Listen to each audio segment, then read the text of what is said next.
What is up, YouTube? It's your boy Rafa back with another video. In today's episode of the podcast will be, you already know the deal, man. We're going to be talking about the trade that went down this Saturday. Probably, in my opinion, this might be the biggest trade in NBA history, man. The Los Angeles Lakers trade Anthony Davis to the Dallas Mavericks for Luka Doncic, man. In my opinion, this is the biggest trade in NBA history just for the fact that how random this shit was. Like, no one saw this coming. No one even thought AD or Luka was tradable, man. And for it to happen just like that, randomly, two all NBA players getting traded for each other mid-season, where both teams didn't even look like they were gonna do it. Man, how crazy this shit was, man. Biggest trade in NBA history. And in my opinion, man, I feel like the LA Lakers won this trade, man. A lot of people are saying the Mavericks won the trade now and the Lakers won it in the future. Nah, man, the Lakers won the trade now and the Lakers won the trade in the future as well, man. The reason I think the Lakers won the trade, man, I feel like they got the better player. They got the better player, and they got their future set in stone for the next 10 years, man. Luka Doncic on the Lakers is crazy box office. The amount of money Luka's going to make in LA and as a Laker is going to be crazy, bro. And now we finally got a future post this LeBron era, bro. Because it looked like we were all in on this LeBron era. After this LeBron era, it looked like we were gonna go back down to the bottom. But Rob Pelinka and Luka Doncic saved us. We should be set for the next 10 years. Should be easy to get more stars to come join Luka down here in LA. So big dub for the Lakers. And currently as well, man, this ain't just a future trade like everyone wants to keep thinking this is. This is a win-now situation for the Lakers, man. A win-now situation for LeBron and Luka, bro. LeBron and Luka right now, that is currently the best duo in the league. I don't care what you say about it, man. Luka and LeBron are going to be a crazy duo. I know a lot of people aren't really liking it because of two ball-dominant players. We kind of saw it with Russell Westbrook. But this is Luka Doncic we talking about, man. Luka this helps LeBron more than it doesn't. You know what I mean? Having a guy like Luka, a guy that's able to score, not only score on his own, but play make on his own, rebound at a high level. This gives LeBron, let him be the second option for real this time. They kept trying to run the offense through AD these last couple years, but at the end of the day, you can't really do that because he's a big. You know what I mean? You're passing him the ball at the elbow, passing him the ball down to the post.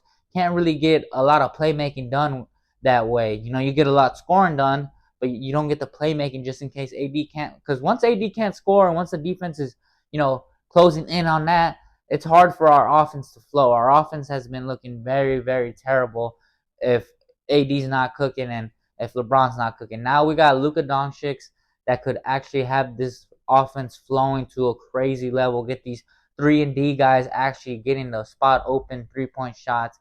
Going to be beautiful basketball to see down in LA.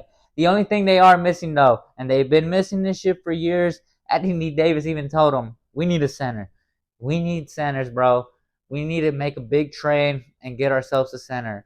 If it's Vooch from Chicago or Jonas from the Wizards, we need a big. We need a true big center, a guy that could paint, protect, and rebound. We don't need them shooting threes. We don't need them stretch. We need a true big man down in the post. Even Dwight Howard off free agency. Even JaVale McGee off free agencies. We just need a true big man down there in the paint. And I feel like the LA Lakers are going to be, title contenders. But yeah, the only problem now with the LA Lakers trading away Anthony Davis is obviously we got no defense. We got no big. But I feel like if the Lakers do sign a big, like I said earlier, we should be good. And I think getting Finney Smith for D'Lo a month ago was huge. Getting Vando back officially. Vando is officially back, 100% healthy, is huge for the LA Lakers. And also, we can't forget, we also still have Cam Reddish. He was losing his minutes due to Max Christie. But now that Max Christie's out, we get Cam Reddish back in the lineup. Cam Reddish is a veteran that is a great 3-and-D player. And if he could really step up the 3-and-D, we got him, Smith, and Vando. That's 3 great perimeter defense. And really, in this league, you really need perimeter defense and interior defense. Losing AD sucks because paint protecting. But most of the great players in this league are wings. They're playing on the outside. So if we got lockdown defenders on both sides of Luka Doncic, it's going to be hard to stop the Lakers. I'm telling you right now. Y'all talk shit about our defense, but we got defense. And it's going to be proven and shown throughout the regular season and in the playoffs, man. For the Mavericks, man, a lot of people are saying this puts them over the top. You know, Dallas Mavericks went to the NBA Finals last year. And this trade is looking a lot like they're blaming the finals loss on Luka's defense. Which, yes, might have been a big part to do why the Mavericks lost in the finals, but they also played the Boston Celtics, a great offensive team and a great defensive team, a great team overall. And to blame Luka's defense for being the reason they lost, it's a fucking shameful. It's disrespectful to Luka. The only reason they got to the finals in the first place is because of Luka. And the only, you know what I mean? The only reason this year they're title contenders is because of Luka, man. I don't think getting Anthony Davis puts them over the top. Becoming a defensive team puts them over the top. Nah, bro, that whole finals loss wasn't on Luka's defense. It was on the Mavericks offense, bro. And, you know, we got the numbers to back it up, of course. Luka did his thing. And let's not forget, Luka was playing off one leg. He was injured after carrying them all playoffs long to make it to the finals in the first place. Let me just read some numbers, man. First round, Luka, 29 points, 8.8 rebounds, 9.5 assists. A damn near triple-double in the first round. Round 2, 24, 10, 8.7 assists. Another near triple-double. In the Western Conference Finals, 32 points, 9.6 rebounds, 8.2 assists. Another 30-point triple-double, nearly averaging all series long just to get them to the finals, man. Now we get to the finals. Luka Doncic was playing off one leg. He was clearly injured. Everyone saw it. The Celtics definitely saw it because they took advantage of it. We saw all the blow-bys, all the easy blow-bys that the Celtics were getting on Luka. Luka wasn't getting back on D, but he was injured, man. It's hard for a man to play defense when he's injured. Not only that, when he's doing everything on the offensive end. The offense for the Dallas was non-existent if it wasn't Luka Doncic. Let's read these NBA Finals stats. Luka Doncic, 29 points, 8.8 rebounds, 5.6 assists, man. His assist numbers dropped. Why did they drop? Let's look at his teammates. First of all, Luka led the entire Mavericks team in rebounds, points, and assists. Here's the points average for the teammates, top 3 scorers. At number 2, we got Kyrie Irving at 19. Your second best option is averaging 19 points. 19 points, are you serious, bro? The blame shouldn't be on Luka. It should be on the help, especially the 2-man. Your second star should not be averaging 19 points in the fucking NBA Finals. He had games where he had 13 points, 14 points. Like, that is unacceptable. I feel like if anyone should have took the blame was Kyrie Irving being your number 2 option and playing that damn poorly. Third option, we got PJ Washington averaging 10 points. 10 points, bro. And the third, Gafford averaging 8, and the rest of the team averaged 6 or below. 6 points or below. Your third best option is averaging 10 points. Your second option is averaging 19. And Luka's averaging a whole 29 points.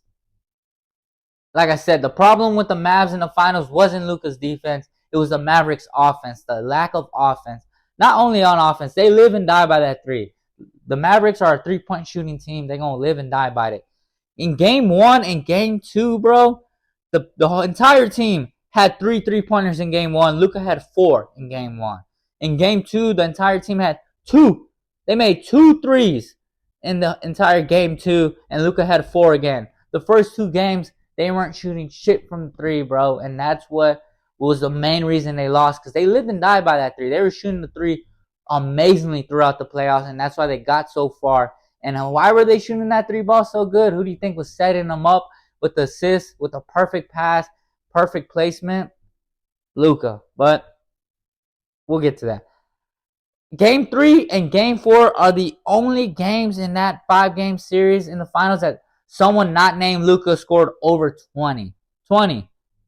35 points and 21 points, both by Kyrie Irving. So Kyrie Irving had a game with 35 and had another game with 21. The only time him or anyone on the Mavs scored more than 20 points in the finals.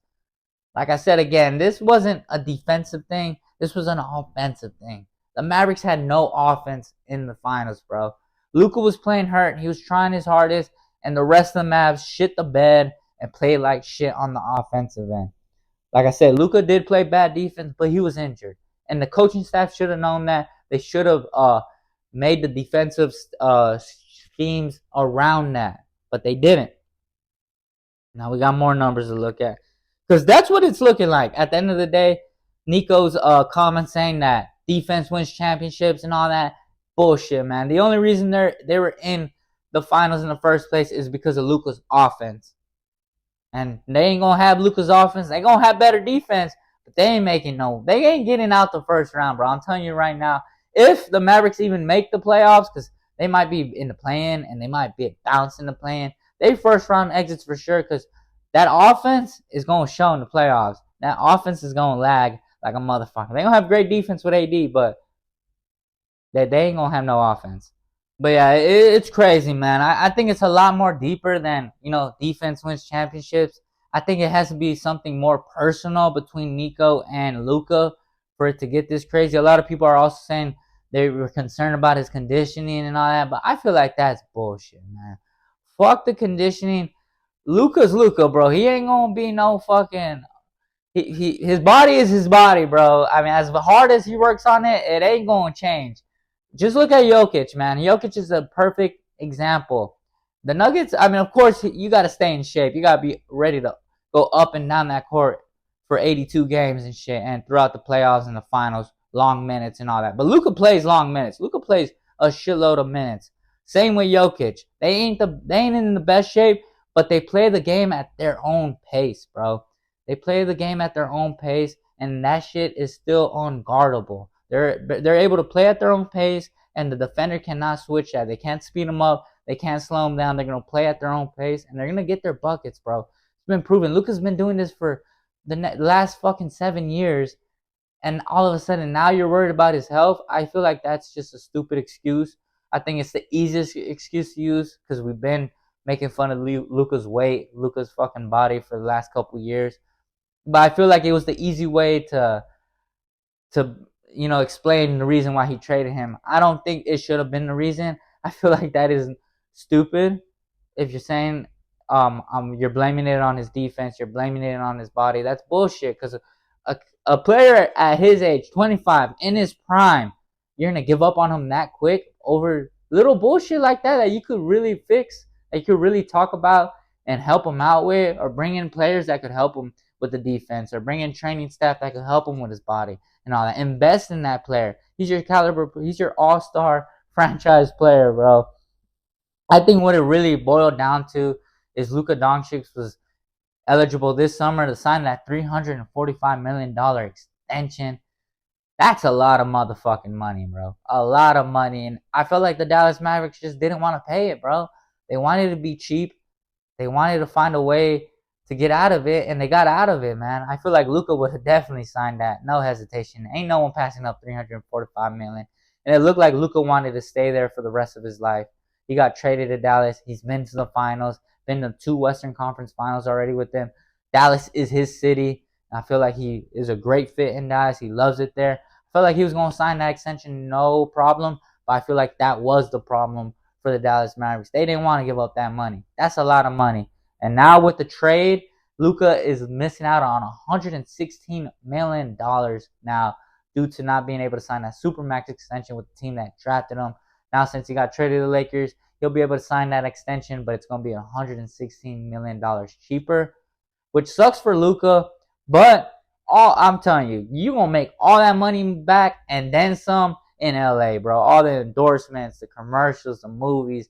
I mean, there's going to be so much opportunity to make money in LA. Merch sales, the jersey sales are about to go crazy. The LA Lakers Luka Doncic jersey sales are going to go through the roof. So Luka's going to make his money for sure back in LA. LA is a fucking king city of money, bro. It's Hollywood, bro. He's definitely not going to miss out on no money out there. But I just felt like Dallas, they just didn't want to pay the man. They went out on the cheap route, and they really handed the Los Angeles Lakers a generational talent. In my opinion, I'm a big Luka fan, big LeBron fan, so this is a dream come true to me to see both these guys team up. I've been asking for this shit for years. I never really thought it was possible because these are two very highly paid players. It's gonna be hard to get them. I never thought Luka would leave, but to get traded to LA, to have both guys on the same team, LeBron at 40 at the end of his career, Luka in his prime. Ooh, bro, it is literally the passing of the torch. My opinion, if there's anyone that could carry that LeBron James torch, that GOAT conversation torch, it's going to be Luka Doncic, man. Luka is going to go down as one of the greatest players of all time. By the time he retires, he's going to be in the top 5, maybe even in the top 3. I'm thinking LeBron, Jordan, and Luka. That's going to be the top 3 players of all time once it's all said and done. And to have them on the Lakers, man, I cannot be happier, man. When I heard the news, I damn near fucking cried, bro. We were right here watching the David Benavidez fight. It ended. Got on my phone. First thing I saw, open up Netflix, open up fucking Instagram. First thing I see is an ESPN post with a picture of Luka and a picture of Anthony Davis with breaking. And I was thinking it was some type of All-Star game replacement or some shit. I read it and I'm like, no, I'm thinking it's one of those fake accounts that be posting all that bullshit ass fake trades and all that shit. It's ESPN, bro. I'm going crazy, but I am not. I'm trying to make sure this shit real. I go Shams. Oh my god, Shams posted it. I'm thinking, did Shams get hacked? Because a lot of people been getting hacked recently. UFC, Ryan Garcia, they've been promoting these fake meme coins and shit. So I was like, someone must have hacked Shams. I'm looking all over the internet. That motherfucker real. I damn near got on my knees and goddamn cried, bro. Luka Doncic on the motherfucking Lakers. Dream come true, and I feel like it helps the Lakers a lot, man. I feel the Lakers have been missing a guy that could play make and create his own shot. You know what I mean? If it ain't LeBron James, there's really no one on the Lakers team for the last couple years that could create their own shot. You know what I mean? They're just spot up shooters. You know what I mean? But now we got a guy that could create his own shot, score on 3 levels, 3-pointer, mid-range, in the paint, and assist, rebound. I mean, we got a guy that could do it all. Rob Pelinka got to make some calls, get us a big, and the LA Lakers are going to the finals. And I'm calling it now, man. If the Lakers get a good big, this Luka LeBron duo, this could be a 2 to a possible 3-peat by the LA Lakers. I'll tell you, we're winning it this year. And if you let us win it this year, that 3-peat's coming, bro. Because ain't no one stopping playoff Luka and playoff LeBron. That's going to be a whole different monster. It's going to be unguardable. And as long as we get a couple defensive players, I feel like we will be good. With that being said, guys, y'all make sure to like, comment, subscribe. Banner 18 on the way. Lake Show. The Luka era has begun. Luka and LeBron, best duo in the league. Dallas Mavericks. Hey, yo, Nico. Thank you so much, my boy. I appreciate that gift. Best GM in the world. We out of here.